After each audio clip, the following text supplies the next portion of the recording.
এবার ইমানদার বান্দার বাম দিকে আক্রমণ করার পরে আজরাইল যখন এবার সর্বশেষ ইমানদারের রূহ কবজ করার জন্য আসবে, আজরাইল এসে দাঁড়ায়া থাকবে। দুইজন ফেরেশতা আসছিল, একজনের কাছে মেশক আম্বরের আতর, আরেকজনের কাছে জান্নাতি আপেল ছিল, জান্নাতি আপেল। জান্নাতি আপেলটা লইয়া বান্দার মুখের কাছে দাঁড়ায়া থাকবে। রে মুসলমান, এ সালমানপুরের বাবা, এবার বান্দা ঘুম থেকে জাগ্রত হয়ে যাবে। বান্দা চোখটা খুইলা দেখবে, বান্দার সামনে জান্নাতি আপেলটা ধইরা রাখছে। এবার জান্নাতি আপেলের মধ্যে লেখা কালিমে তৈয়বা, লা ইলাহা ইল্লাল্লাহু মুহাম্মাদুর রাসূলুল্লাহ সাল্লাল্লাহু আলাইহি ওয়াসাল্লাম। তখন বান্দা চোখটা খুইলা কালেমা পইরা ফালাইব। জোরে কোন সুবহানাল্লাহ। বান্দা যখন কালেমা পড়বে রে মুসলমান, বান্দার মুখ দিয়ে একটা বাতাস বের হবে, ওই বাতাসের সাথে সাথে বান্দার রূহ কবজ করা হবে। ছোট্ট একটা বাচ্চার মাথার মধ্যে, বাচ্চা কান্না করলে মা হাত বুলে দিলে বাচ্চা যেমন করে ঘুমায়া যায়, ইমানদার বান্দা ঠিক তেমন করে ঘুমায়া যাবে। মুসলমান, ইমানদার বান্দার রূহটা যখন আজরাইল হাতে নিব, হাতের মধ্যে নিয়া ইমানদার বান্দার রূহটা নিয়া যখন সামনের দিকে যাবে, ওই রূহ আজরাইলকে ডাক দিয়ে বলবে, রে আজরাইল, এত আস্তে আস্তে কেন যাও? তুমি যদি জানতা আল্লাহ আমার জন্য কত বড় নিয়ামত রেডি করে রাখছে, তাহলে তুমি আরো তাড়াতাড়ি আমারে নিয়ে জান্নাতের মধ্যে যাইতা। কোন সুবহানাল্লাহ। ইমানদার বান্দার রূহটা নিয়া আজরাইল উপরের দিকে যাবে। আসমানের মধ্যে প্রথম দরজার মধ্যে 19 জন ফেরেশতা আহলান ওয়া সাহালান মারহাবান দুয়ুফুল্লাহ, দুয়ুফুর রহমান বলে ইমানদারের রূহটারে স্বাগতম জানাইবো। আর ইমানদার বান্দার রূহটা নিয়া আজরাইল যখন যাবে, ও বাবা, কুমিল্লার বাসায় একটা মাছ রে আমরা যেটা ধরলে হাত থেকে ফিসলে জাগা, এই মাছটারে আমরা কই বাইন মাছ, বাইন মাছ। কথা কন্যা ঠিক কিনা? ইমানদারের রূহ যখন হাতের মধ্যে নিবে, ইমানদারের রূহটা হাতের মধ্যে নেওয়ার সাথে সাথে ইমানদারের রূহটা হাতে থাকবে না। বাইন মাছ যেমন পিছলে যায়, ইমানদারের রূহটা ওই আজরাইলের হাত থেকে এমন ভাবে পিছলে পিছলে যাবে। মুমিন বান্দার মৃত্যু সম্পর্কে আমি আপনাদের কাছে বয়ান করব বলেছিলাম। একটা মুমিন বান্দা যদি মারা যায়, মুমিন বান্দা মারা যাওয়ার সময় আমার আল্লাহ তাআলা আজরাইল পাঠানোর আগে 2টা রহমতের ফেরেশতা পাঠায়। জবান বন্ধ নাই, জোরে কোন আজরাইল পাঠানোর আগে আল্লাহ কয়টা ফেরেশতা পাঠায়? 2টা ফেরেশতা পাঠায়। এমনি খালি হাতে 2টা ফেরেশতা মুমিন বান্দার কাছে আসে না। 2টা ফেরেশতার হাতের মধ্যে জান্নাতি মেশক আম্বরের আতর থাকে, আরেকটা ফেরেশতার হাতের মধ্যে জান্নাতি তুফা আপেল থাকে। একটা ফেরেশতা ঈশা ইমানদার বান্দার মাথার কাছে বসে, আরেকটা ফেরেশতা ঈশা ইমানদারের নাকের আগার মধ্যে বসে। এই 2 জন ফেরেশতা নাকের আগার কাছে বইসা, একজন মাথার কাছে বইসা ইমানদার বান্দার নাকের কাছে মেশক আম্বরের আতরে সু দেয়। ইমানদার বান্দাটা ওই সুগ্রানটা পাইয়া ওই জায়গার মধ্যে ঘুমায়া যায়। কিন্তু আজরাইল যখন ইমানদারের সামনে আসে ইমানদারের রূহটা কবজ করার জন্য, মনে রাখবেন কোন মুমিন বান্দার রূহ কবজ করা এত সোজা না। মুমিন বান্দার রূহ কবজ করতে হইলে আমার আল্লাহর কাছ থেকে পার্সোনাল অনুমতি লাগে। জোরে কোন সুবহানাল্লাহ। বলো হুজুর কেন কেন? শুনো রে বাবা, আপনি যদি মুমিন হন, আমার আগের হুজুর আপনাদের কাছে মুমিনের খাসিয়ত সম্পর্কে পরিচয় দিয়া গেছে। আপনি যদি মুমিন হন, আপনার এই রূহটা কবজ করার সময় আজরাইল রহমতের 8 জন ফেরেশতা বাধা দিবে। কয়জন ফেরেশতা? তার মানে মুমিন বান্দার রূহ কবজ করতে আজরাইলের কি ভালো হইব না কষ্ট হইব? জোরে কয় না, কষ্ট হইব। কেমন কষ্ট শুনেন। আজরাইল মুমিন বান্দার রূহ কবজ করার সময় 1 নাম্বার মুমিন বান্দার বুকের মধ্যে থাবা দিবে, কিন্তু বুকের মধ্যে থেকে 2 জন ফেরেশতা দাঁড়ায়া যাবে। ও বন্ধু, ওই 2 জন ফেরেশতা মুমিন বান্দার রূহটার সামনে আজরাইলের সামনে দাঁড়ায়া ডাক দিয়া বলবে, আজরাইল, মুমিন বান্দার বুকের মধ্যে কেন তুমি হামলা চালাইলা? আজরাইল ডাক দিয়া বলবে, এ 2 জন ফেরেশতা, তোমরা আমারে বাধা দিলা। তোমরা কি জানো না আমার আল্লাহ তাআলা তাওবা নামক একটা গাছ রাখছেন লামকানের মধ্যে, যেই গাছের পাতায় পাতায় মানুষের হায়াত লেখা। ওই গাছের পাতাটা ছিঁড়া পইরা গেলে ওই মানুষটার হায়াতটা শেষ হয়ে যায়। এই বান্দার হায়াত শেষ, এই জন্য বান্দার রূহ কবজ করার জন্য আসলাম। বান্দার বুকের মধ্যে হাত দিলাম বান্দার রূহ কবজ করার জন্য। 2টা ফেরেশতা বলবে, আজরাইল, এই দুইটা ফেরেশতা বলবে আজরাইল বান্দার বুক দিয়া তো তুমি রূহ কবজ করতে পারবা না। বলে কারণ কি? কারণ কি? বলে মুমিন বান্দার বুকের মধ্যে আল্লাহ এবং রাসূলের ভালোবাসা আছে, এজন্য মুমিন বান্দার বুক দিয়া রূহ কবজ করা যাবে না। এবার সবচাইতে আকর্ষণীয় জায়গা বিওয়াজিকা নূর, যে চেহারার মধ্যে নূর চমকাইবো, মুমিন বান্দার মুখের মধ্যে একটা থাবা দিব। ও মুসলমান, মুমিন বান্দার মুখের মধ্যে যখন থাবা দিব, কপালের মধ্য থেকে দুইটা ফেরেশতা দাঁড়ায় যাবে। এই আজরাইল মুমিন বান্দার কপাল দিয়ে রূহ বাহির করতে পারবা না। বলে কেন কেন কেন কপালের মধ্য দিয়ে রূহ বাহির করতে পারবো না? বলে বান্দা মুমিন ছিল, বান্দা 5 ওয়াক্ত নামাজ আদায় করেছে, সিজদার মধ্যে যাইয়া সুবহান রাব্বিয়াল আলা বলেছে, আমার আল্লাহ তাআলার বরত্বের প্রশংসা করেছে, এই জন্য বান্দার কপাল দিয়ে রূহ বাহির করা যাবে না। এবার আজরাইল ফিরে যাবে, আজরাইল আইসা বান্দার ডান দিক দিয়ে হামলা করবে। বান্দার ডান দিকে যখন হাত দিবে, আর দুইটা ফেরেশতা আজরাইলকে বাধা দিবে। এই আজরাইল এই ডান দিক দিয়ে রূহ কবজ করতে পারবা না। বলে কারণ কি? বলে বান্দার ডান দিক দিয়ে কইলাম আমরা বান্দার ডান এবং সাদেকা, আমাদের কাছ দিয়ে তুমি রূহ কবজ করতে পারবা না, আমরা বান্দার পক্ষ থেকে পাহারাদার হয়ে গেলাম। এবার বাম দিক দিয়ে হামলা করবে, বাম দিক দিয়ে হাত দিলে দুইটা ফেরেশতা দাঁড়ায় যাবে।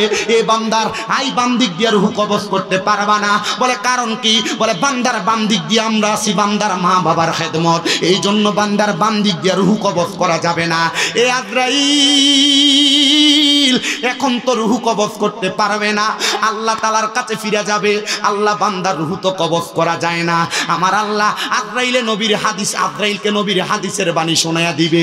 এ আজরাইল তুমি কি জানো না, বিকাউলি লা ইলাহা ইল্লাল্লাহ মুহাম্মাদুর রাসূলুল্লাহ ফাদাখালাল জান্নাতা, যেই ব্যক্তি জবান দিয়া লা ইলাহা ইল্লাল্লাহ মুহাম্মাদুর রাসূলুল্লাহ পড়ছে, সে মরার সময় ঈমানের সাথে মারা যাবে। বান্দা তো ঘুমায়, বান্দা তো এত আরামের সাথে মারা যাবে না। তুমি যে কষ্ট দিয়া রূহ কবজ করবা, একটু দাঁড়ায় থাকো, বান্দা ঘুম থেকে জাগ্রত হইলে তখন বান্দার রূহ কবজ করবা, তখন বান্দার রূহ কবজ করবা। সালমানপুরের কত মানুষ মারা যায়, মারা যাওয়ার সময় জিহ্বায় কামড় দিয়া মারা যায়। সালমানপুরের কত মানুষ মারা যায়, মারা যাওয়ার সময় বিছানায় প্রস্রাব পায়খানা কইরা মারা যায়। সালমানপুরের কত মানুষ মারা যায়, মারা যাওয়ার সময় চোখ উল্টাইয়া দিয়া মারা যায়। সালমানপুরের কত মানুষ মারা যায়, নাকে মুখে দিয়া রক্ত বাইর হইয়া মারা যায়। ওই মসজিদের ইমাম সাহেবের কাছে তো এইটা জিজ্ঞাসা করতে গেলা না, কিন্তু মসজিদে একটু ময়লা ফুরে থাকলে হুজুর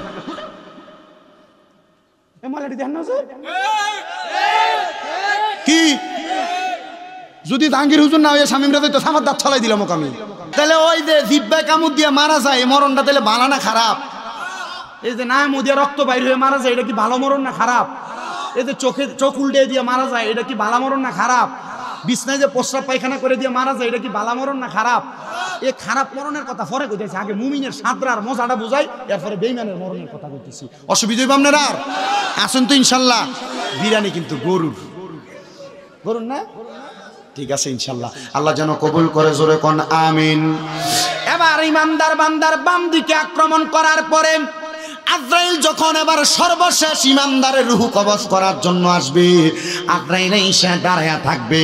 দুইজন ফেরেশতা ছিল, একজনের কাছে মেশকো আম্বরের আতর, আরেকজনের কাছে জান্নাতি আপেল ছিল, জান্নাতি আপেল।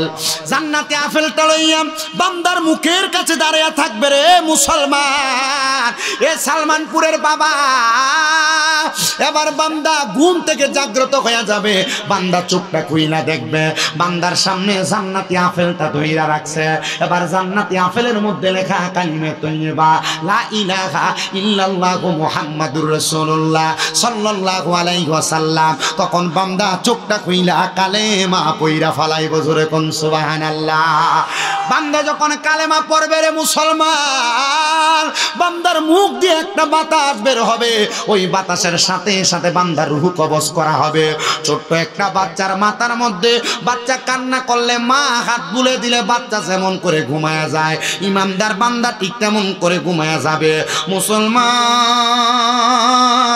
মুসলমান, ইমানদার বান্দার রুহুটা যখন আজরাইল হাতে নিব, হাতের মধ্যে নিয়ে ইমানদার বান্দার রুহুটা নিয়ে যখন সামনের দিকে যাবে, ওই রুহু আজরাইলকে ডাক দিয়ে বলবে, রে আজরাইল, এত আস্তে আস্তে কেন যাও? তুমি যদি জানতা আল্লাহ আমার জন্য কত বড় নিয়ামত রেডি করে রাখছে, তাহলে তুমি আরো তাড়াতাড়ি আমারে নিয়ে জান্নাতের মধ্যে যাইতা। কোন সুবহানাল্লাহ। ইমানদার বান্দার রুহুটা নিয়ে আজরাইল উপরের দিকে যাবে। আসমানের মধ্যে প্রথম দরজার মধ্যে 19 জন ফেরেশতা আহলা ওয়া সাহালান মারহাবান দুয়ুফুল্লাহ, দুয়ুফুর রহমান বলে ইমানদারের রুহুটারে স্বাগতম জানাইবো।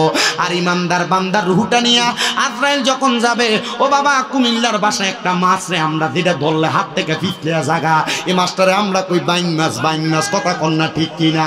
ইমানদারের রুহু যখন হাতের মধ্যে নিবে, ইমানদারের রুহুটা হাতের মধ্যে নেওয়ার সাথে সাথে ইমানদারের রুহুটা হাতে থাকবে না। বাইন মাছ যেমন পিছলে যায়, ইমানদারের রুহুটা ওই আজরাইলের হাত থেকে এমন ভাবে পিছলে পিছলে যাবে। আমার নবী কই, উম্মত রে, ইমানদারের রুহুটা রাখার জন্য জান্নাতের মধ্য থেকে স্বর্ণ এবং রূপার পেয়ালা নেওয়া হবে, কিন্তু স্বর্ণ রূপার পেয়ালার মধ্যে ইমানদারের রুহুটা থাকবে না। আরে বাবা, পানির পাত্রের মধ্যে যদি পানিটা ছাইরা দিয়া, মোট উপরের কলটা ছাইরা দিয়া আপনি যদি পানি ছাইরা দেন, পুরার পরে দেখবেন পানি উতরে উতরে উপরের দিকে পড়তেছে। ইমানদারের রুহুটা তখন পাত্রটাই কেমন ভাবে উতরে উতরে পড়তে থাকবে। এবার আজরাইল বলবে, আল্লাহ, ইমানদারের রুহুটা কোন জায়গার মধ্যে রাখবো?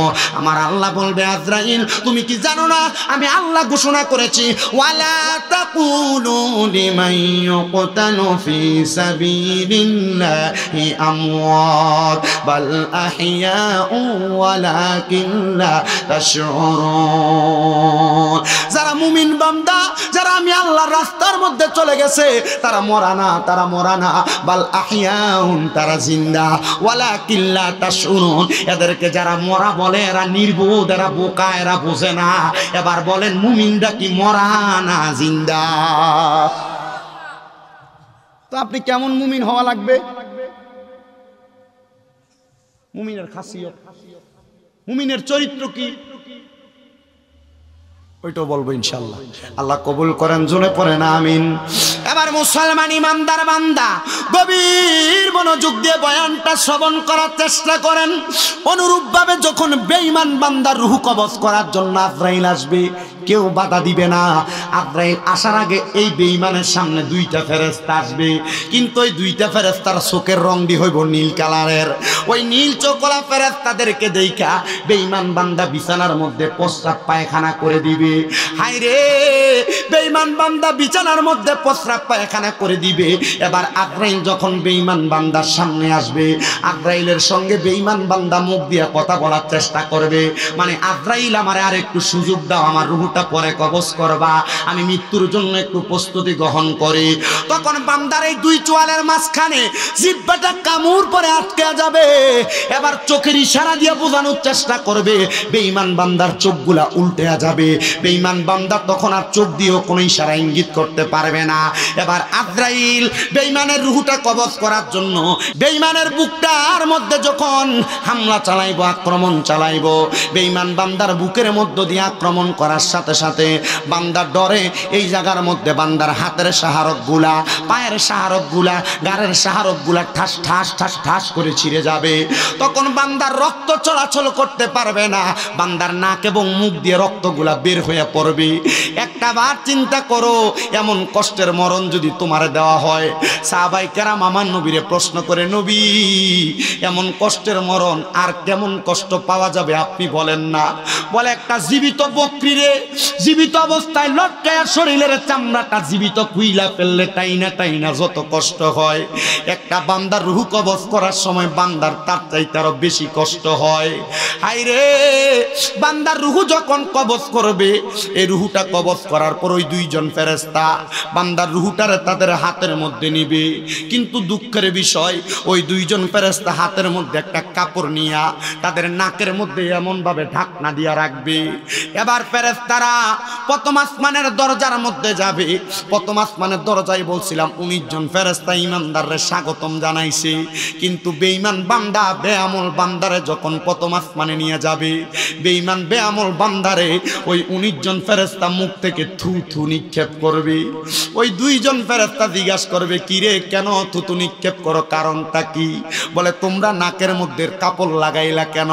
বলে বান্দা গুনাহ করতে করতে, হারাম খাইতে খাইতে, পরের হক খাইতে খাইতে বান্দার রুহটা দুর্গন্ধযুক্ত রূহ হয়ে গেছে, এই জন্য বান্দার রুহের দুর্গন্ধ আমরা সহ্য করতে পারি না। ও সালমানপুর এলাকার সুদখোরেরা, সুদ যে তোমরা খাও, গোশখোরেরা গোশ যে তোমরা খাও, পরের হক যে তোমরা খাও, মরার পরে তো তোমরা রুহটা একটা দুর্গন্ধযুক্ত ময়লা রুহ হবে। এবার আপনারা কনপুরা সালমানপুর এলাকায় এমন বালা মানুষ আছে না নাই? সুদ খায় না? আপনারা আবার এটির ধরে নিয়ে মসজিদের সভাপতি বানান, এটির ধরে নিয়ে মসজিদের সেক্রেটারি বানান, এটির ধরে নিয়ে এলাকার সর্দার আর মাতাব্বরির দায়িত্ব দেন। যদি জিঙ্গা কিতারি তারে সভাপতি বানালি কা? হ্যাঁ, মসজিদের ছাদ ডালাই দিতে যে রডটি লাগছে বেড়া দিচ্ছে, কথা কয় না কেন? মসজিদের প্রথম কাতারে মসজিদে যে টাইলস কি এটি বেড়া দিছে, এর লাগে বেড়া সভাপতি, কথা কন না কেন?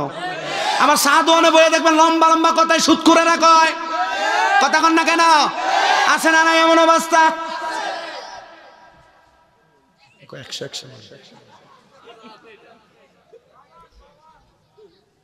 যে জায়গা এটির কথা কই মা একটা তুফান ছুড়ে, তার মানে বোঝা যায় এমন রুগীর অভাব নাই, কথা কন ঠিক কিনা? বাজারের ভিতরে গেলে প্রথম দেশি মুরগাটা কেউ ব্যস্ত আনলে এবারটাকে কিনে, এটার দাম মাত্র 500 টাকা, কিন্তু এবারটা এটা 700 দিয়ে দিয়ে কিনে। কিও 500 টাকা জিনিস 700 দিয়ে কিনলেন কা? আমার টিয়ে যাবে কিন্তু তোর কি না, এবার তো হারাম টিয়ে আমরা কিনতে পারবো, কথা কয় না?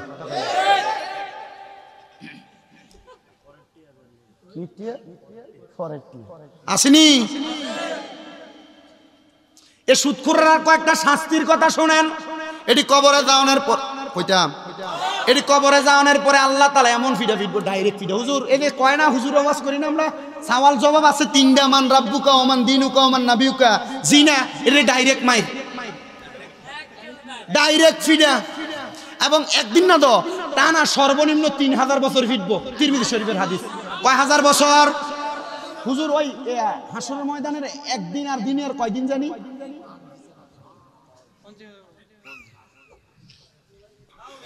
3000 বছর জ্বালাইবো। এমনে জ্বালাইতো না, কেমনে জ্বালাইবো?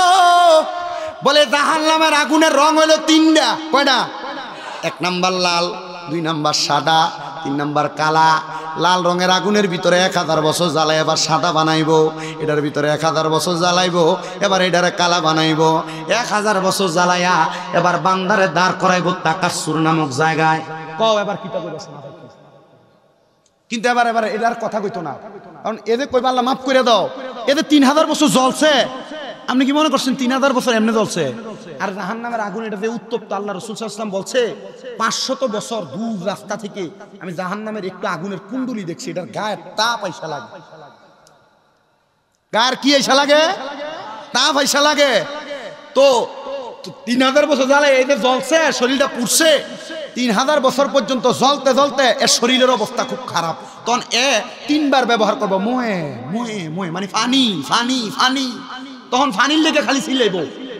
এবার সাহাবাই কেরাম বলতেছি, ইয়া রাসূলুল্লাহ ফানি দেওয়া হইতো না? হ্যাঁ দেওয়া হইব। এত 3000 বছর ফানির লেগে কানবো জ্বলছে, এর বুঝি ফানি দেওয়া হইতো না? দিব। জাহান্নামীরা যে ফানি দিব, এটা কিন্তু এমন মিনারেল ওয়াটার না, গরম রানি খালি। এবার নবীজি কইতেছে এই পানিটা হইল অন্যান্য জাহান্নামীরা যে আগুনে ফুরাইছে, এরা রক্ত এবং ফুসদিতে নিচে পড়ছে। এটা হাদিস শরীফে কয় তিনাতুল খাবাল, তিনাতুল খাবাল। এই রক্ত পুষগুলারে একটা লোহার গরম পাত্রে লইব। লোহার গরম পাত্রটা কেমন? এই দেখেন আগুনের কয়লা যখন গরম এটা লাল টসটস হয়ে যায়, জানা? এই লোহার গরম পাত্রটার ভিতরে নিব, নিয়ে কেবল ন খাও। সূর্যে খা মজা কইরা যে ফুতের লেগিয়া, ফুতের বালাকটা কলেজে পড়ানোর লেগে, স্কুলে পড়ানোর লেগে, মানুষ করবার লেগিয়া, আপনি যে আপনার পুতের লেগে আপনি যে সুদ খাইতেছেন, এই ফুতের কইবা ফুতরে একটা নেক আমল দেস না, ফুতে কইব চিনি না। আপনি যে স্ত্রীরে দামি 3 পিস পরাইবার লেগা হারাম খান, এই বউ কইব তোমার আমি চিনি না। তো লাভ কি আপনি হারাম খায়া? তখন বান্দা পানি খাবে, বলে হ্যাঁ দুনিয়ার একটা পানির মধ্যে একটু পরিমাণ সামান্য ময়লা পড়লে আপনি পানিটা ফালাইয়া দিয়া এরপরে ধুইয়া তারপরে ভালো পানি খান, তখন বান্দা এই তিনাতুল খাবাল মুখে দিবে। মুখে দেওয়ার পর বান্দার পেটের নাড়ি বুড়িগুলা এই তিনাতুল খাবালের সাথে উতরে বান্দার পায়খানার রাস্তা দিয়ে পড়বে। জোরে কোন নাউজুবিল্লাহ।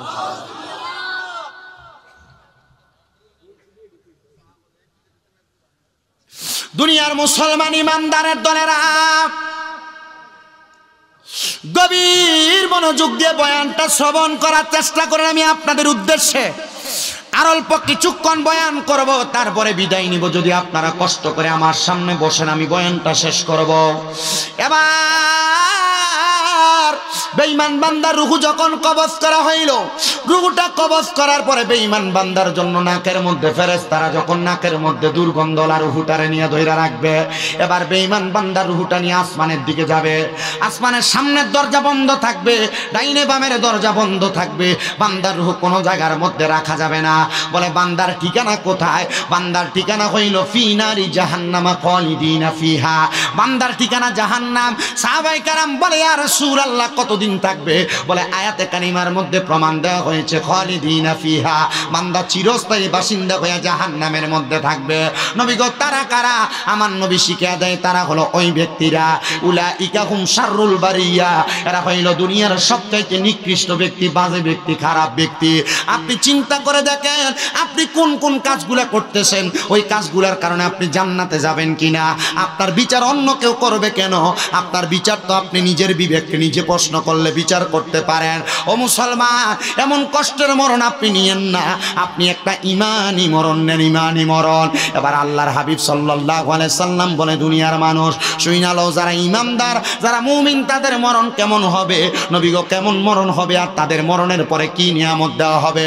আমার নবীকে আল্লাহর কোরআন বলে ইন্নাল্লাযীনা আমানু ওয়া আমিলুস সালিহাতি উলাইকা হুম খায়রুল বারিয়া। জবান খুলে উচ্চ কণ্ঠে জোরে জোরে পড়েন আল্লাহু আকবার। নিশ্চয় যারা ঈমান আনে এবং নেক আমল করে এরাই হইল দুনিয়ার সবচাইতে উত্তম ব্যক্তি এবং ভালো ব্যক্তি। আল্লাহ তাআলা এদের মরার পরে ঠিকানা কি? আল্লাহ তাআলা আপনি কি দান করবেন? আমার আল্লাহ তাআলা বলেন জাযাউহুম ইনদা রাব্বিহিম, আমি আল্লাহর পক্ষ থেকে তাদের জন্য পুরস্কার জাযা প্রতিদান হইল জান্নাতু আদনিন। এই পুরস্কারটার নাম হলো জান্নাতুল আদন। শুধু জান্নাতুল আদন না, ওগো আল্লাহ জান্নাতুল আদনটা দেখতে কেমন? আমার নবীজি বর্ণনা করে আয়াতে কারিমা থেকে তাজরি মিন তাহতিহাল আনহার। ওই জান্নাতুল আদন দেখতে এত সুন্দর, ওই জান্নাতুল আদনের নিচে দিয়ে একটা নদী প্রবাহিত হয়। ওই নদীটা সাধারণ কোনো নদী না, যেই নদী আপনাদের এলাকার মধ্যে সামান্য ময়লাযুক্ত পানি। আর জান্নাতুল আদনের নিচে যেই নদী থাকবে ওই নদীটার নাম হলো রজব নদী। ওই নদীর মধ্যে 4 প্রকারের পানি থাকবে। এক প্রকারের পানি হলো ইন্না আ'তাইনাকাল কাউসার। ওই 4 প্রকারের পানির মধ্যে 1 নম্বর পানি হলো কাউসারের পানি। নবী গো এই কাউসারের পানি কারা পান করবে? আমার নবী কয় যারা দুনিয়াতে আল্লাহ এবং তার রাসূলের মুহাব্বতের সুধা পান করেছে তারা ওই কাউসারের পানি পান করবে। 2 নাম্বার ওই পানির মধ্যে থাকবে আরেক প্রকার পানি সারাবান তাহুরা। ওই সারাবান তাহুরা হইল পবিত্র পানি। ইয়া রাসূলুল্লাহ ওই পবিত্র পানি কারা পান করবে? নবী আমার কয় উম্মত ওই পবিত্র পানি তো তারা পান করবে যারা কোনোদিন নেশা পানি করে নাই, নেশা দ্রব্য পান করে নাই। হাইরে মুসলমান, তুমি যে সিগারেট খাইতেছো তুমি চিন্তা করতেছো না। হাইরে মুসলমান, বন্ধু বান্ধবের পাল্লাই করে যে নেশা করতেছো তুমি চিন্তা করতেছো না। আল্লাহ তাআলা তোমার তো সারাবান তাহুরা পান করাবে না নেশা করার কারণে। ও মুসলমান, ও নবীর উম্মতের দল আশিক রাসূল ভাই বাবারা, সালমানপুরের যুব সমাজ মুরব্বী বাবারা, পর্দার অন্তরালের মা বোনেরা, আর 3 নাম্বার একটা পানি জান্নাতের লাবান মানে জান্নাতের দুধ দেওয়া হবে। জান্নাতের দুধ কারা পান করবে? নবীজির কাছে প্রশ্ন করা হয়। আমার নবী কয় যারা কোনোদিন পরের সম্পদ হরণ করে নাই, মানুষের সম্পদ দখল করে নাই, এরাই জান্নাতের দুধ পান করবে। নবী গো ওই ব্যক্তিগুলোর পরিচয় কি? ওই পরিচয় তো আপনারা নিজেরাই জানেন। ভাই মারা যাওয়ার পরে ভাই ভাতিজারে জমি বুঝাইয়া দেয় না, মা বাপ মারা যাওয়ার পর বোনদারে সম্পত্তি বালা করে বুঝাইয়া দেয় না। আপনারা কোন এমন অবস্থা বর্তমান সমাজে আছে না? মানুষের ওজনে কম দেয় আছে না নাই? জান্নাতের দুধ পান করবে, পিপাসায় মরে যাবে।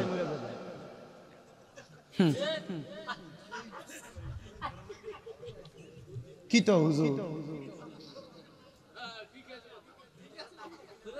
ও সেদিন হায় হায় হাহাকারে পইরা যাবে দনি, পিপাসায় পাটিবে ছাতি মগজ গলে পানি, কান্দিয়া জমিবে যত আদমের আওলাদ, আদম নবীর কাছে যাইয়া করবে ফরিয়াদ। সেদিন আদম বলবে নাফসি নাফসি, আমি কি সুপারিশ করতে পারি গো, তোমরা তাড়াতাড়ি চইলা যাও না আখিরি নবীর দরবারে, কঠিন দিনে আমার নবীজি বিনে, কঠিন দিনে আমার নবীজি বিনে। কিন্তু তুমি জমি দখল করবা, নবী তোমার বাঁচাইবো, ফিরেও চাইতো না। হুজুর নবী যে কইছে কুল্লু উম্মতি ইয়াদখুলুনাল জান্নাহ, আমার সব উম্মত জান্নাতি। কিন্তু নবী লাস্টে দিয়ে একটা কথা কইছে, ইল্লা মান আসানি।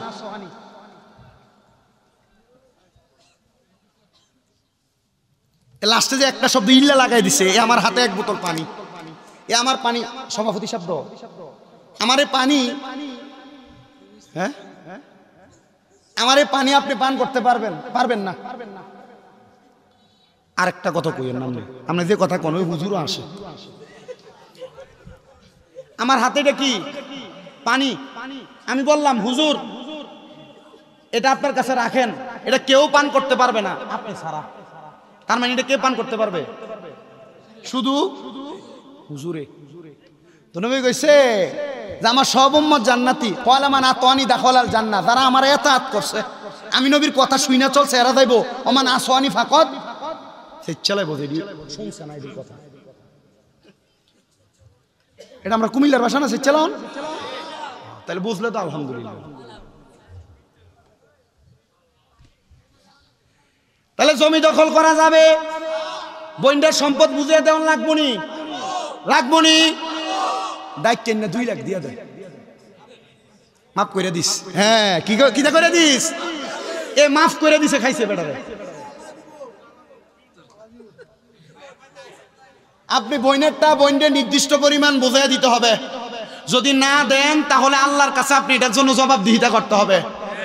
আর যত পরিমাণ জমি এ বোনের খাইছেন আপনি, এ প্রত্যেক পরিমাণ জমির 7 স্তবক আপনার গলায় ঝুলিয়ে দেওয়া হবে, ঘাড় সোজা কইরা হাসরের ময়দানে দাঁড়াইতে পারবেন না। তখন জমি বের কইরা অন্য অন্য নবীর উম্মতরা দিকে বললে এটা কেডা, কইডা ওই এটা যে মানুষ জমি দখল করছে, ক্ষেতের গালাডি দিয়ে কাছাইছে, মানুষ জমি দখল করছে, এটা সেটা। আগে খেতের লালি দিয়া ব্যাঙ্গারি টাইন না ধান আনন্দ যেত মাছ ছত্রের থেকে, অন আড়ানো যায় না, এটা হাতের বান। কথা কোন আছে না নাই? ওজনেও কম দেয়, আসেনিও, পরে একটা বাড়াই দেয়, পরে বাইক নিয়ে দেয় সমান সমান।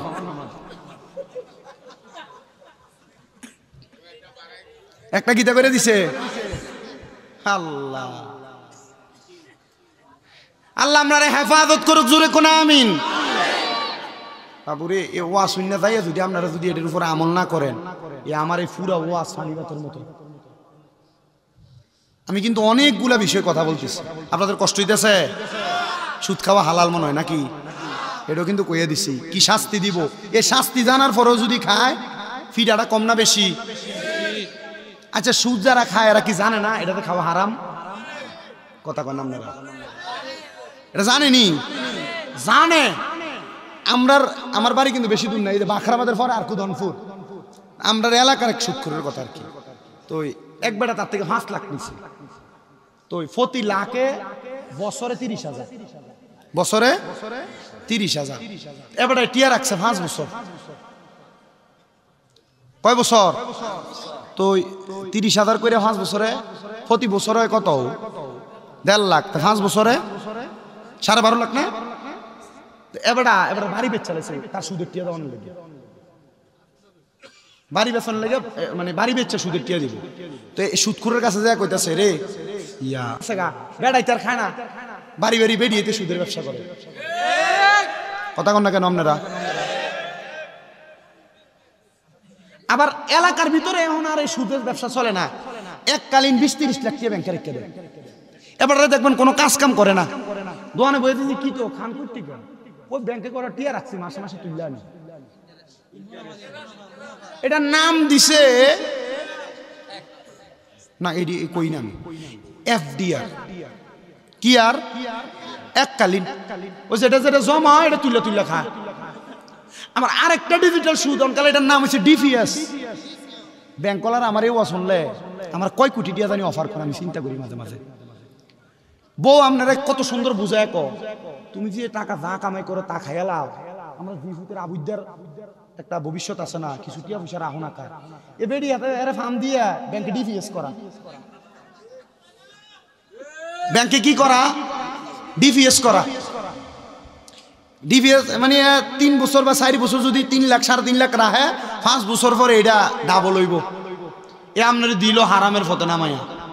আল্লাহ তাআলা এগুলা থেকে আমরা হেফাজত করুক। আল্লাহর কসম বুক মারিত লাগে লাইবেন, তবু হারামের সাথে সম্পৃক্ত হওয়া যাবে কথা কন্যা দি। অনেকে চিন্তা করতে থাকি আমি তো এই কাম করে বইয়ে রয়েছি,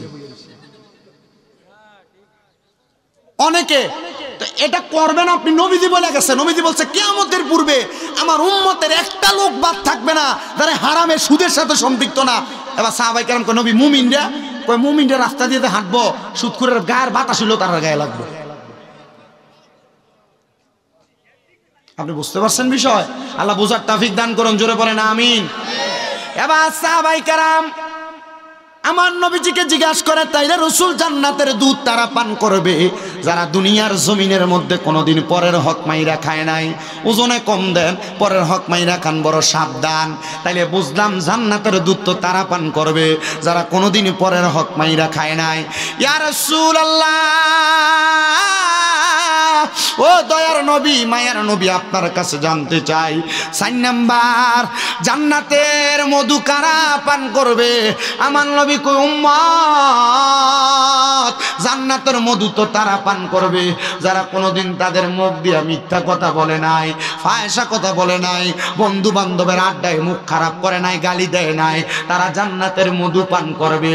ও বন্ধুরা, বন্ধু বান্ধবের কথাবার্তার ছলনার মধ্যে গালিগালাজ করেন আপনারা। আরে বাবা জানেননি একটা বালা মানুষের কথাই আপনারা কইয়া দিয়া যায়। আমি যে আপনারা সালমানপুর দাওয়াত রাখছি, আমার কইছে কুইটা লাইব। আমি কইছি তুই যদি তোর মার বুকের দুধ খেয়ে থাকস সালমানপুরের মাহফিলে একবার আইবি, আমি তোমার চেহারাটা সামু কেন করবা তুমি আমার এইটাও কইয়া দিয়া যাইবা। আমি কইছি না না না, আমার ওয়াজ শুনবা, তারপর যদি ভালো লাগে আমার ওয়াজটা শুই না, তুমি আমার ওয়াজের ভুলটা আমারে ধরাই দিয়া যাইবা। আর আমি মানুষ, আমি ফেরেশতা না, আমার 10টা ভুল হবে। আমি বলবো 10টা ভুলকে আপনি এখানে মাটি দিয়া একটা যদি রাইট হয়, ওই রাইট ওয়াজটা আপনি মানবেন, আমল করবেন। এবার আপনারা বলেন, এমন ওয়াজ মাহফিলের মধ্যে 10টা কথা যদিও ভুল হয়, একটা কথা আমি এতক্ষণে যা বলছি যদি রাইট হয়, আপনি কি ভুলটা মানবেন না রাইটটা মানবেন? আমি এটাই চাই। রাজি আছেন ইনশাআল্লাহ? এবার আমার নবী বলছেন তাহলে ফায়সা কথা যারা বলবো তারা জান্নাতের মধু পান করতে পারবে না। যারা গালি দিবে, মিথ্যা কথা বলবে, তারা জান্নাতের মধু পান করতে পারবে না। তো মিথ্যা কথা বলতে সাবধান।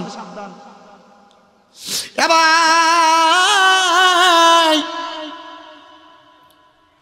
আমার নবী বলে উম্মত ওই জান্নাত এত সুন্দর, তাইলে জান্নাতের নিচে দিয়ে নদী প্রবাহিত। সাহাবায়ে কেরাম কই নবী গো কতদিন থাকবো জান্নাতে? এবার আমার নবী জান্নাতের বর্ণনা দেয়, খালিদিনা ফিহা। ও বন্ধু, নবীজি বলছে চিরস্থায়ী বাসিন্দা হয়ে জান্নাতে থাকবা, কিন্তু শেষে দিয়ে একটা শব্দ লাগাই দিছে আবাদা। এই আবাদার শব্দটা বড় মারাত্মক শব্দ। জিজ্ঞাসা করো ওলামায়ে কেরাম রে, আবাদা দিয়ে আমার নবী বুঝাইয়া দিছে আল্লাহর কোরআন থেকে, মানে জান্নাতে যে ঢুকবো এরা জান্নাত থেকে বাইর হইতে চাইবে না। এত মজা, এত আরামদায়ক, এত শান্তির জায়গা জান্নাত। সাহাবায়ে কেরাম কই নবী গো ওই জান্নাতের মধ্যে কারা থাকবে? নবী আমার আল্লাহর কোরআন থেকে জানাইয়া দেয়, রাদিয়াল্লাহু আনহুম ওয়া রাদওয়ান, যারা আমার আল্লাহর প্রতি সন্তুষ্ট, আবার আমার আল্লাহ যাদের প্রতি সন্তুষ্ট তারাই ওই জান্নাতে থাকবে। আর এরা কারা? যালিকা লিমান খশিয়া রব্বা, যারা দুনিয়াতে আমার আল্লাহ তাআলারে তাদের রবকে বেশি ভয় করে, বেশি ভয় করে। আপনি যদি আল্লাহরে ভয় করেন, আপনি কোনোদিন গুনার কর্মের দিকে যাবেন না। আপনি যদি আল্লাহকে ভয় করেন, কোনোদিন আপনার দ্বারা কোনো বাজে কাজ হবে না। আল্লাহরে ভয় করলে কোনোদিন আপনার দ্বারা দুনিয়ার জমিনের মধ্যে কোনো অপকর্ম হবে না। এজন্য আমার সালমানপুরের বাবারা এমনভাবে আপনার জীবনটারে আপনি সাজাইবেন, গোছাইবেন, যেন আপনার এই জিন্দিগিটা ইমানের জিন্দিগি হয়। মরার সময় আপনি হাসতে হাসতে মরে যাবেন, কিন্তু এলাকার সব মানুষ আপনি মারা যাওয়ার পর আফসোস করবেন। কিন্তু অনেক মানুষ তো তো মারা যায়, মাইকিং করে যাওয়ার সময় মানুষ কয় বহু জ্বালাইছে, এটা মরছে ভালো হয়েছে। এমন মরণ না, এমন একটা ভালো মরণ কামনা করবেন যেই মরণ আপনার ইমানি মরণ হয়ে যাবে। শোনেন, এমন একটা ইমানি মরণের কথা আমি আপনাদেরকে জানিয়ে দেই। যে ব্যক্তিটার বাড়ি ছিল দামেস্ক নামক এলাকার মধ্যে, উনি বলেন, ও জগতের মানুষ, দামেস্ক এলাকার মধ্যে আমি বসবাস করি কথা সত্য, কিন্তু আমার মনের মধ্যে একটা আকাঙ্ক্ষা ছিল রাহমাতুল্লিল আলামিন নবীকে আমি একবার হইল ঘুমের ঘরে স্বপ্নে দেখতে চাই।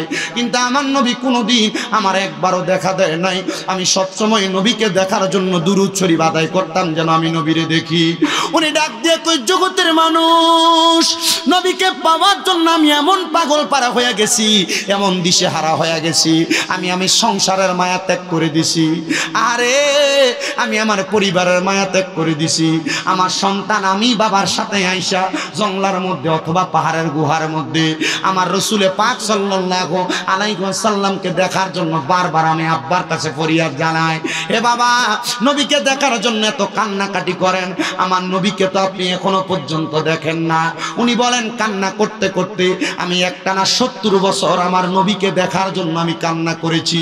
ও মুসলমান, আপনারা বলেন, মরার আগে আমরা একবার রাহমাতুল্লিল আলামিন নবীরে দেখতে চাই কি চাই না? উনি বলেন, একটানা 70 বছর রসুলকে দেখার জন্য কান্না করেছি, কিন্তু আমি আমার রসুলকে দেখতে পাই নাই।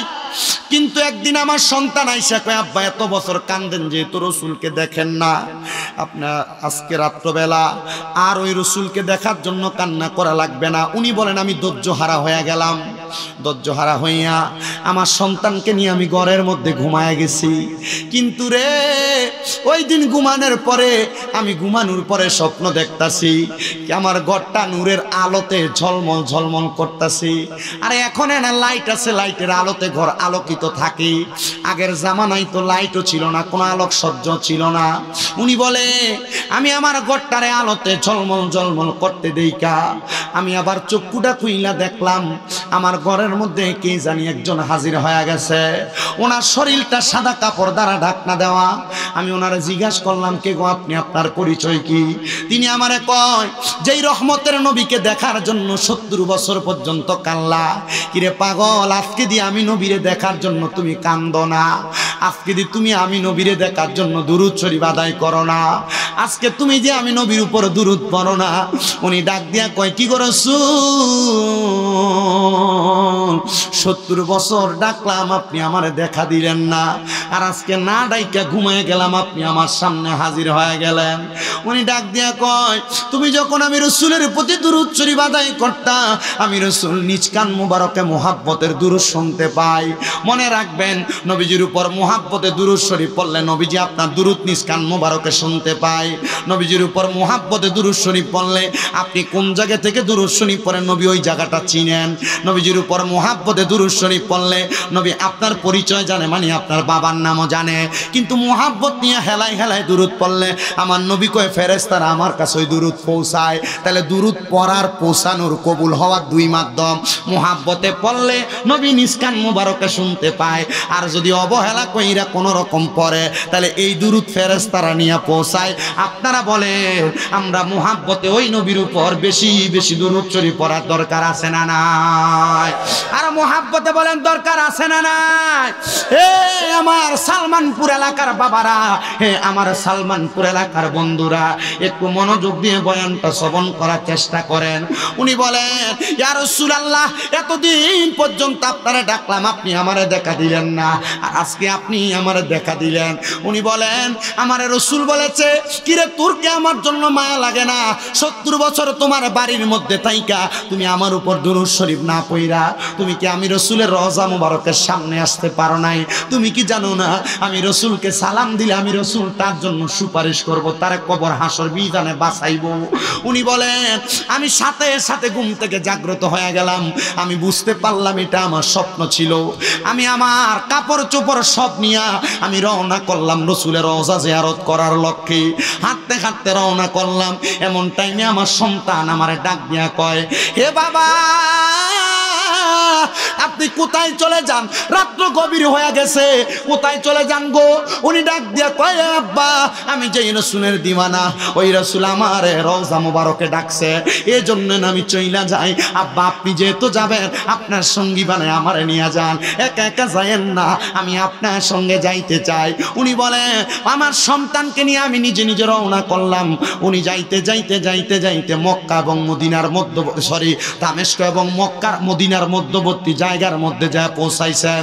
উনি বলেন আমি যাইতে মরুভূমির মাঝখান পর্যন্ত যা যখন পৌঁছাইলাম, হাইরে দুনিয়ার মানুষের দলেরা, আমি হঠাৎ করে আধা পথের মধ্যে অসুস্থ হইয়া আর রাস্তা চলতে পারি না, পথ চলতে পারি না। অর্ধেক পথের মধ্যে তাবু গাড়ায় আমি বইসা গেলাম। তাবু গাড়ায় যখন বইসা গেলাম, আমার সন্তান আমারে খেদমত করতেছে। উনি আল্লাহ তাআলার ইবাদতে মশগুল, আর আল্লাহ তাআলার ইবাদতের পাশাপাশি নবীজির উপর বেশি বেশি করে দুরূদ শরীফ আদায় করে। সন্তান বলে আমার আব্বা জানে এক তাবুর মধ্যে ইবাদত করে, আর আমি এক তাবুর মধ্যে ঘুমাইতেছি। এমন টাইমে হঠাৎ করে গভীর রাত্রে আমি চিন্তা করতেছি, হায়রে এই অসুস্থ বাবা যান, উনি যদি মারা যায়, উনি মারা গেলে এই মরুভূমির মাঝখানে কে ওনারে কাফন পরাইবো, কে গোসল করাইবো, কে ওনারে দাফন করবো? আমি চিন্তা করতে লাগলাম। চিন্তা করতে করতে আমি যখন স্তব্ধ হয়ে গেলাম, আমি তাকে দেখলাম আমার আব্বা জানের ঘর থেকে আর দুরূদ শরীফের আওয়াজ শোনা যায় না। আমি তাড়াতাড়ি দৌড়ে গেলাম। আমি ঠিকই যায় দেখলাম আমার আব্বা জান ওনার বিছানার মধ্যে পড়ে আছে সেজদারত অবস্থায়। আমি ওনার নাকে মুখে হাত দিয়ে দেখলাম আমার আব্বা জান ওনার বিছানার মধ্যে মৃত অবস্থায় পড়ে আছে। আমি চিন্তা করলাম কি ভাগ্যের মরণ, নামাজের সেজদার মধ্যে মারা গেছে। আমি আবার আমার আব্বা জানকে নিয়ে বইসা বইসা চিন্তা করতেছি। ফজরের ওয়াক্ত হয়ে গেছে, আব্বার লাশটা পাশে রাইখে আমি ফজরের নামাজ পড়তেছি। নামাজটা শেষ কইরা আমি হঠাৎ করে আমার কানের মধ্যে মানুষের জনসমাগমের আওয়াজ শুনতেছি। আমি তাবু থেকে বের হয়ে দেখলাম ডান দিক বাম দিক সামনে পেছন থেকে দলে দলে মানুষ আগমন করতেছে। এরা আইসা আমার আব্বা জানের লাশটা বের কইরা এরা আমার আব্বা জানকে গোসল করাইছে। মশকের মধ্যে কইরা পানি নিয়ে আসছে, মশকের মধ্যে কইরা পানি দিয়ে আমার আব্বারে গোসল করাইয়া আমার আব্বারে কাপন পরাইয়া তারা আমার আব্বারে দাফন করে ফেলছে।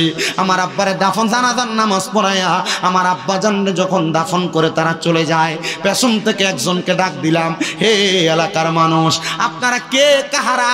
আপনাদেরকে তো আমি জানাজার নামাজ পড়ার জন্য খবর দেই না। আরে বাবা, মানুষ বললে মাইক দিয়ে মাইকিং করা লাগে না। মানুষটা যদি বালা মানুষ হয়, মুমিন মানুষ হয়, সাচ্চা পাক্কা মানুষ হয়, তার জানাজার নামাজের ভিতরে মানুষের অভাব হয় না। মাইকিংও উদাউদি মাইকিং করে। আর আমি তো কাউরে কোনো খবরও দেই নাই। কই থেকে আসছেন আপনারা? ওই ব্যক্তি বলে, এ বাবা শোনো, গতকালকে রাত্রবেলা আমি স্বপ্নের মধ্যে দেখলাম রাহমাতুল্লিল আলামিন নবী আমার ঘুমের ঘরে স্বপ্নে বলতেছে, কিরে তোমরা তোমাদের ঘরের মধ্যে ঘুমাও, আর আমি নবীর একটা পাগল আশেক মরুভূমির মাঝখানে মৃত অবস্থায় পড়া রইছে, তার জানাজা কে পড়াবে?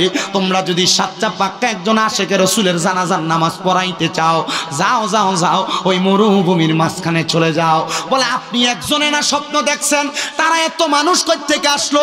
বলে আমি যখন মসজিদের ইমাম সাহেবের কাছে ফজরের নামাজের পরে এই কথাটা বলছি, আমি দেখলাম সব মুসল্লিরা হাত তুলা কই, হুজুর আমি একই স্বপ্ন দেখছি, হুজুর আমি একই স্বপ্ন দেখছি, আমি একই স্বপ্ন দেখছি।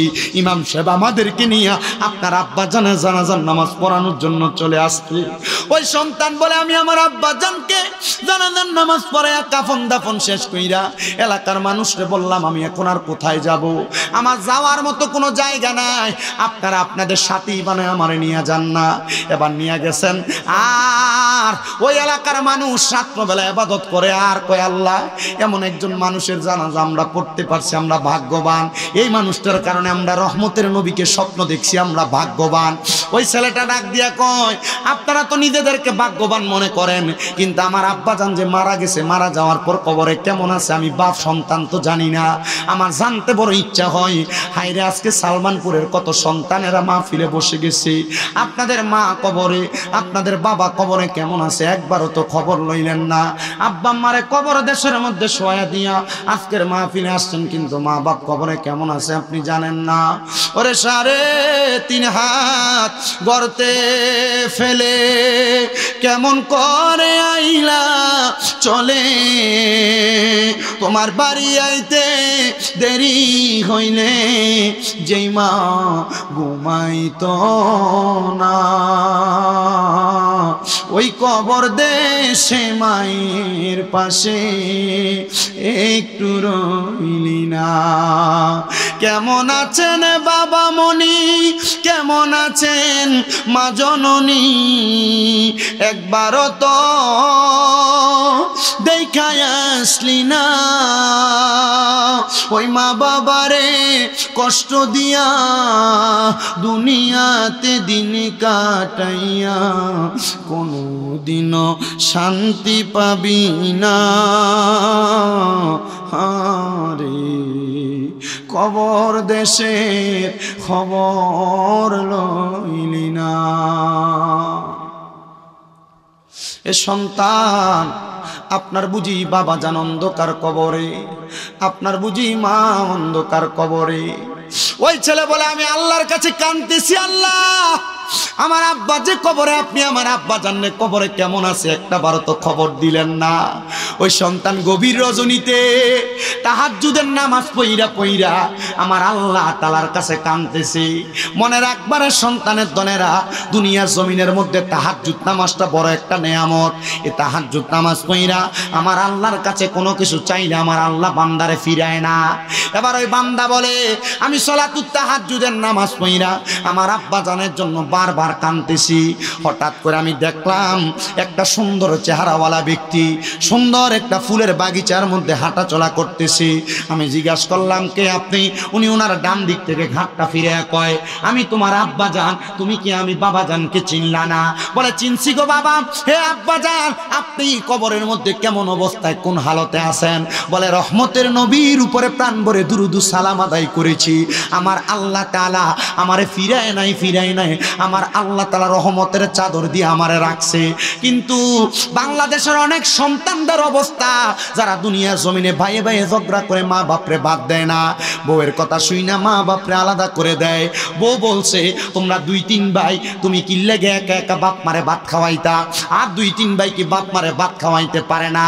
এই কথা শুই না অনেক সন্তানরা মা বাপরে জুদা করে দেয়, আলাদা করে দেয়। না রে সন্তান না, দাও তোমার পাও আমার সামনে দাও, আমি আমার জিহ্বা দিয়া তোমার পাও পরিষ্কার করে দিব।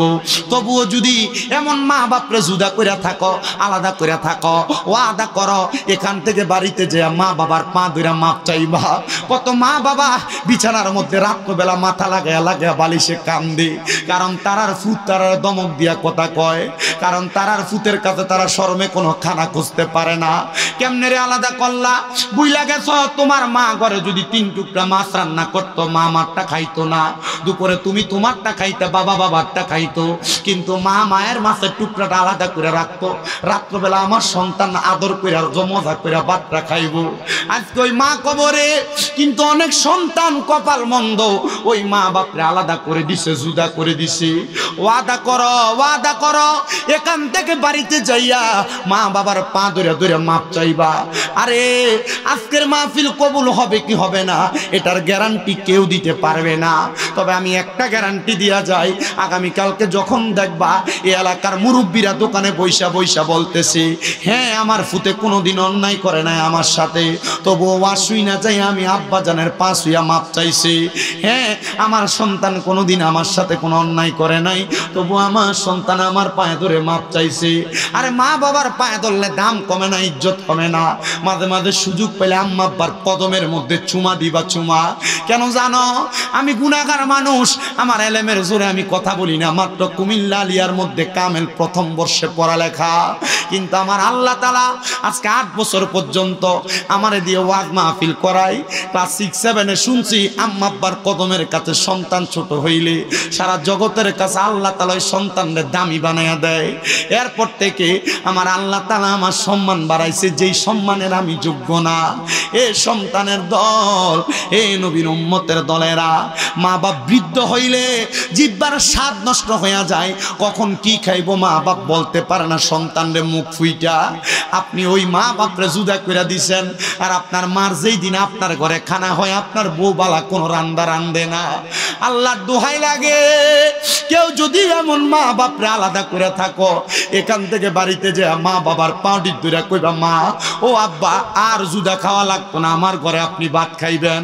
যতক্ষণ পর্যন্ত মুখ দিয়া বলছে মাফ করে দিছি, ততক্ষণ পর্যন্ত মা বাবার পাও চাইরো না। কারণ আমার নবী কয় ওই মা বাবারে অসন্তুষ্টি করলে আমার আল্লাহ অসন্তুষ্ট হয়ে যায়। সাখাতুর রব্বি ফি সাখাতিল ওয়ালিদাইন, এই দুনিয়ার মানুষ ওই আম্মা আব্বারে সন্তুষ্ট করলে আমার আল্লাহ সন্তুষ্ট হয়ে যায়।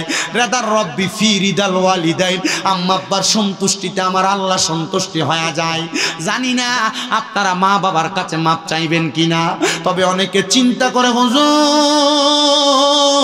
যাদের বাড়িতে বাবা আছে তারা বাড়িতে যাইয়া বাবার পায়ে ধরে মাপ চাইব, আমার তো আব্বা নাই আমি কার পায়ে ধরে মাপ চাইব। অনেকে চিন্তা করে হুজুর যাদের বাড়িতে মা আছে তারা বাড়িতে যাইয়া মার পায়ে ধরে মাপ চাইব, আমার তো মা নাই আমি কার পায়ে ধরে মাপ চাইব। সন্তান চিন্তা করবেন না, একটু পরে আখিরি মুনাজাত হয়ে যাবে, ওই মুনাজাতের মধ্যে আপনি আমার আল্লাহ তাআলার কাছে কান্না করবেন, রব্বির হামহুমা কামা রব্বায়ানি সগীরা। আমার নবী কই উম্মত কোন সন্তানের মা মারা যাওয়ার পরে, বাবা মারা যাওয়ার পরে ওই সন্তান যদি চোখের মণিকোঠার মধ্যে একটা মাছির মাথা পরিমাণ পানি চাইরা দিয়া কান্না করে, ওই পানি মাটিতে পড়ার আগে আমার আল্লাহ তাআলা তার মা বাপরে মাফ করে দেয়। এখন তোমার বুঝি মা বাবার জন্য চোখের পানি আসে না, এখন তোমার বুঝি মা বাবার জন্য কান্না আসে না, কিন্তু বাড়িতে গেলে আব্বা যেই খাটের মধ্যে ঘুমাইতো ওই খাটটার দিকে চাইলে চোখের পানিটি বায়া বায়া পড়ে। বাড়িতে গেলে আম্মা যেই কাপড়টা পরতো আলমারির দিকে তাকাইলে আম্মার পুরান কাপড়টার দিকে তাকাইলে চোখের পানি বায়া বায়া পড়ে। সন্তানের দল ওই মা বাবার মতো রত্ন যদি বাইচা থাকে, এখন থেকে তোমরা যত্ন করা শুরু করো। মনে রাখবা ওই মা বাবার পেছনে টাকা পয়সা খরচ করতে কোনোদিন অলসতা করবা না।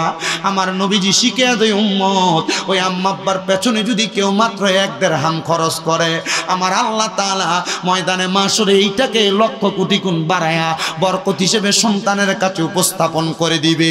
এই সন্তান আপনাদের সবার কাছে আমার আবদার, এই কাজটা করবে যেন আল্লাহ তাআলা আপনার অসংখ্য বরকত অসংখ্য নিয়ামত দান করে। যদি আল্লাহ তাআলার অসংখ্য নিয়ামত অসংখ্য বরকত চান, আম্মা আব্বার মনে কোনোদিন কষ্ট দিয়েন না, দেখবেন আপনাকে আমার আল্লাহ তাআলা জগৎ বিখ্যাত বানিয়ে দিবে, আপনি টেরও পাবেন না। আল্লাহ তাআলা আমাদেরকে এমন আম্মা আব্বার প্রতি সদাচরণ এবং ইহসান করার তৌফিক দান করুন। জোরে জোরে করেন আমিন।